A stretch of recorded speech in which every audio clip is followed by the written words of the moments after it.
دوستا شما رسالت داره، بالله قسم رسالت شما، وظیفه شما ای جوانا بسیار خطیر است، بسیار بزرگ است. شما جوانا علم بیاموزی، خودم مسلح بسازی. با کدام صلاح؟ با صلاح قرآن و حدیث. برای ما نفکی میرسانه، کی نصرت ما را میکنه؟ خود شرط است این تنصر الله.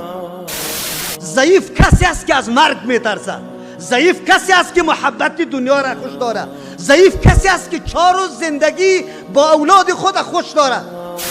او عالم، او مردکی دعوتگر، او مؤمن مخلص، بلکه در امجو مجالسی که تقویت دین میشه اول انفجار سری توشه. هزارها سال شکری الله سبحانه و تعالی را باید بکشیم که الله تو جان ما را قبول میکنی. کدام درد ما اول گریان کنیم؟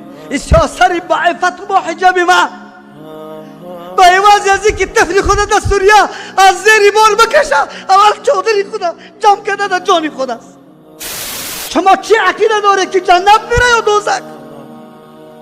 دوزخ میره. امروز ما محض خیلی کم حقی کتاب الله را ادا کنیم، ما را بگذار نکنه. با الله قسم نکنه، منع نکنه. این کتاب الله سرتون شاهدی میده.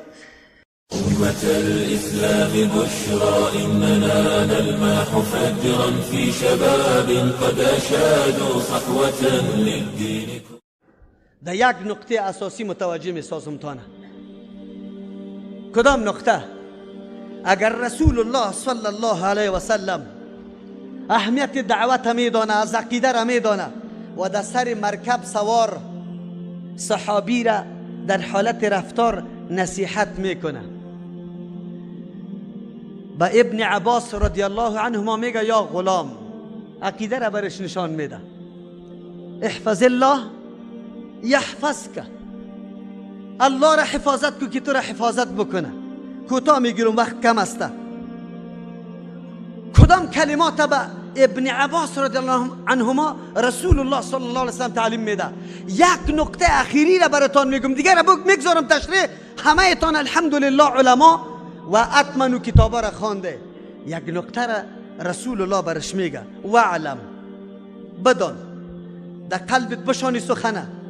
و همین نکته را برای شما میگم که تا آلی را گپ زده شد، علما گفت شما وعلمو بدانی، در دلتان بشانه ان الامه لو اجتمعت على ان ينفعوك بشيء لم ينفعوك الا بشيء قد كتبه الله لك.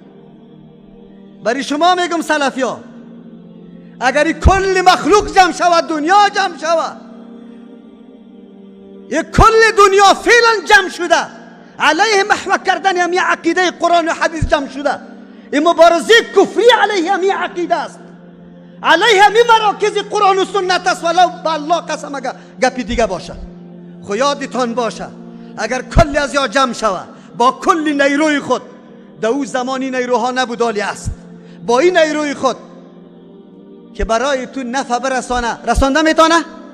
رسول الله گفت که لم ينفعوك الا بشيء قد كتبه الله لك، مگر برای تو نفع رسانده میتونه چیزی را کی براتون نوشته کرده؟ الله سبحانه. شما چی عقیده داری؟ شما چی عقیده داری؟ برای ما نفع کی میرسانه؟ کی نصرت ما را میکنه؟ خو شرط است این تنصر الله، شرط است. اگر من نصرت دین الله را کردم، با الله قسم الله مرا حفاظت میکنه، الله مرا نصرت میکنه. پس چی ضرور است؟ حفاظت دین الله سبحانه و تعالی. به اندازه توان و طاقت ما، به اندازه توانم که در هر نقطه قرار دارم. ولو اجتمعوا على ان يضروك لم يضروك الا بشيء قد كتبه الله عليك. چیزی را که الله با بالایت نوشته کرده ضرر برات رساندن نمیتونه. خیر ما ضعیف هستیم یا نه که قوی هستیم؟ بگوی ما قوی هستیم. ضعیف کسی است که از مرگ میترسه، ضعیف کسی است که محبت دنیا را خوش داره، ضعیف کسی است که 4 روز زندگی با اولاد خود خوش داره. کدامتان خوش داره که در راه الله سبحانه و تعالی سر بدی؟ همه ما خوش داریم که در راه الله سبحانه و تعالی جان خدا فدا کنیم. امی جان ناقصی مرا ای چه حیثیت داره؟ اگر الله سبحانه و تعالی بر رضامندی خود در راه خدمت و فداکاری دین خود قبول کنه، از این کده نعمت عظیم دیگه هست. هزارها سال شکری الله سبحانه و تعالی را باید بکشم که الله تو جان مرا قبول میکنی. از او خاطر ما انشالله ضعیف نیستیم، اما چه قسم میتونیم خدا کامیاب بکنیم؟ وقتی که رسول الله طفل یاد میده ای عقیده را، ما و شما چرا اطفال خدا یاد نمیدیم؟ این ولسی افغانستان یا مردم افغانستان ستم دیده هست، ظلم دیده هست، حکمت ها آمده سرازیر شده، هر کس یاره خشپه کرده. دیگه ظلم ها خیلی زیاد شده دوستا. خود ظلم عقیده و ظلم علم و ظلم دین خیلی زیاد سری ملت شده. هر کس دکانداری جور کرده و این مردم به سجده خود دعوت داده که بیا پای مرا بلیس، آب دست مرا بشوی جانتا و ایره دوا جور کو. هر کس گفته که با مجرد از خانه میبریم بر چفک مردم استاد شوه. ظلم دین زیاد شده. این مردم قابل ترحم و شفقت و دلسوزی هست. شما جوانا علم بیاموزید، خودم مسلح بسازی. با کدام صلاح؟ با صلاح قرآن و حدیث، با صلاح علم. اولاد مردم درس بده، تعلیم بده، ملت به خیر خواهی دعوت بده، نه به تاپه زدن، نه به مشرک گفتن، نه به کافر گفتن، نه به مرتد گفتن. چاپلوسی کو در مسئله خدمت دین، چاپلوسی کو.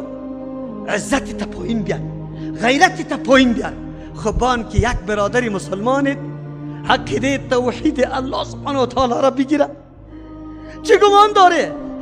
اگر کسی عقیده داشته باشه که علم غیب غیر از الله دیگه کس داره، تصرف غیر از الله دیگه کس داره، مالک نفع و ضرر دیگه کس اختیارش داره، شما چه عقیده داره که جنت میره یا دوزخ؟ دوزخ میره. خیر چرا ما دلسوزی نداریم؟ ما شمشیر کشیدیم، فرقی سری هر کس از زده رایستیم. جنجال همین دوستا بر ما جور میکنه، مشکل همیا بر ما ایجاد میکنه. با جای از که زانو بزنه در پیش عالم، خب خود سیر از قرآن و حدیث بکنه، از راه علم داخل شود در دعوت خود. بله غیرتی تا ما افتخار میکنم غیرتیستی، شجاعت داری. الله دیگه ای غیرت و شجاعتی تا در چوکات علم استعمال بکنه، با بصیرت استعمال کنه، بی بصیرت نباشه. توی ملت ببین، این دنیای کفر آمده رایست. کدام درد ما اول گریان کنیم؟ سیاست با عفت و با حجاب ما، با عوض از اینکه طفل خدا در سوریه از زیر بال بکشه، اول چادری خدا جمع کرده در جان خداست. این ظلم کفار کلگی میبینه، با چشم سر میبینه. نکو دوستم، نکو مرا بگذار که کتاب الله خوارده تا قا گذاشته شده بود. امروز ما محض خیلی کم حقی کتاب الله را ادا کنیم، ما را بگذار نکنه. با الله قسم نکنه، منع نکنه. این کتاب الله سرتون شاهدی میده. این حدیث پیغمبر سالا بسته شد، کتاب کلان شد، در مدرسه دوری حدیث خوانده شد. بانکی در مسجد ما در دیقانم حدیث رسول الله، امی حدیث برش بخوانم. نکو سر ما و دولت و قوم و علم و کسی که سر دین واقعا غیرت داری و دل میسوزونی، امی مردم است که ملت دعوت به سوی قرآن و حدیث میده. دین عام شوه. دوستا شما رسالت داره، به الله قسم رسالت شما، وظیفه شما ای جوانا بسیار خطیر است، بسیار بزرگ است. دعوت به شب و روز گریان پیش میره. من که حالی میخستم یقین به الله بکنه، برنامه مخطط زیاد نداشتم. گفتم الله به خاطر رضای تو در زبانم گپی حق جاری کن. من چیزی نیستم. این اجتماع برای قوت دین تو، کتاب تو و حدیث تو است. حدیث رسولی دست تو ما را نصرت کن. ما چی را باید یاد بگیریم؟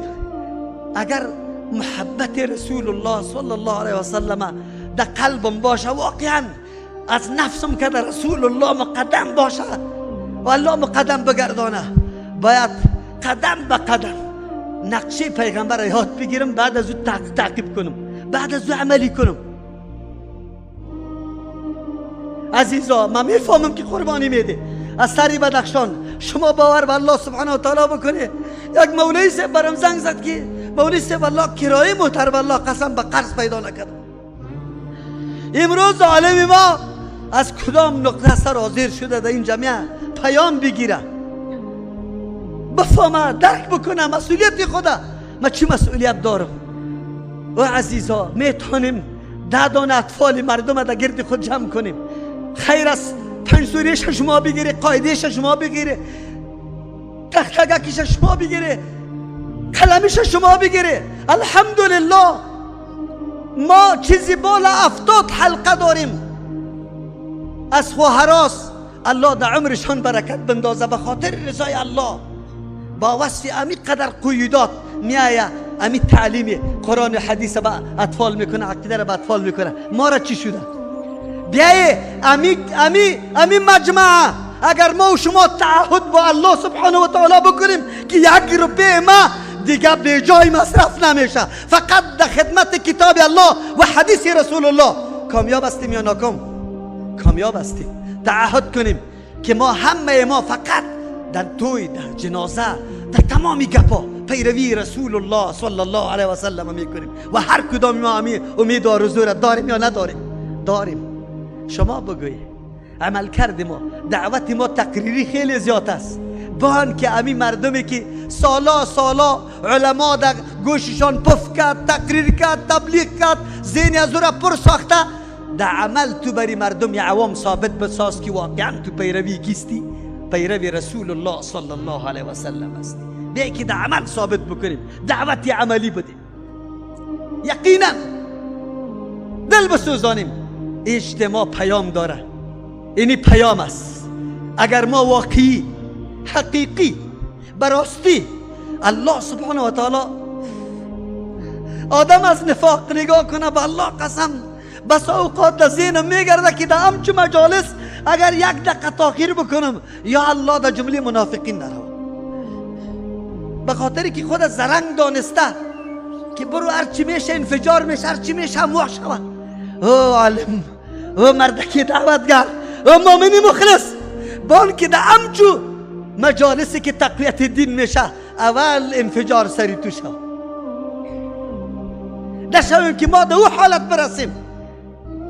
عزیزان گرامی، مردم هم میفهمه، مردم حالات و وضعیتش هم میفهمه، گناه نداره مردم عوام بیچاره.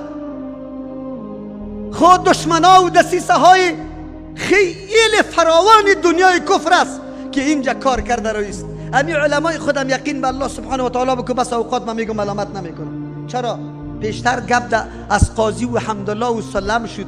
یقین بکن عالم ما که وقتی فارغ شده، امو کتابه که خود چرمی پوش کرده، گل در بغلش کرده، امو را نگاه کرده، یک کتاب شرح حدیث قطش نیست، یک کتاب تفسیر قوی معتمد قطش نیست. و بیچاره از کجا بیان کنه؟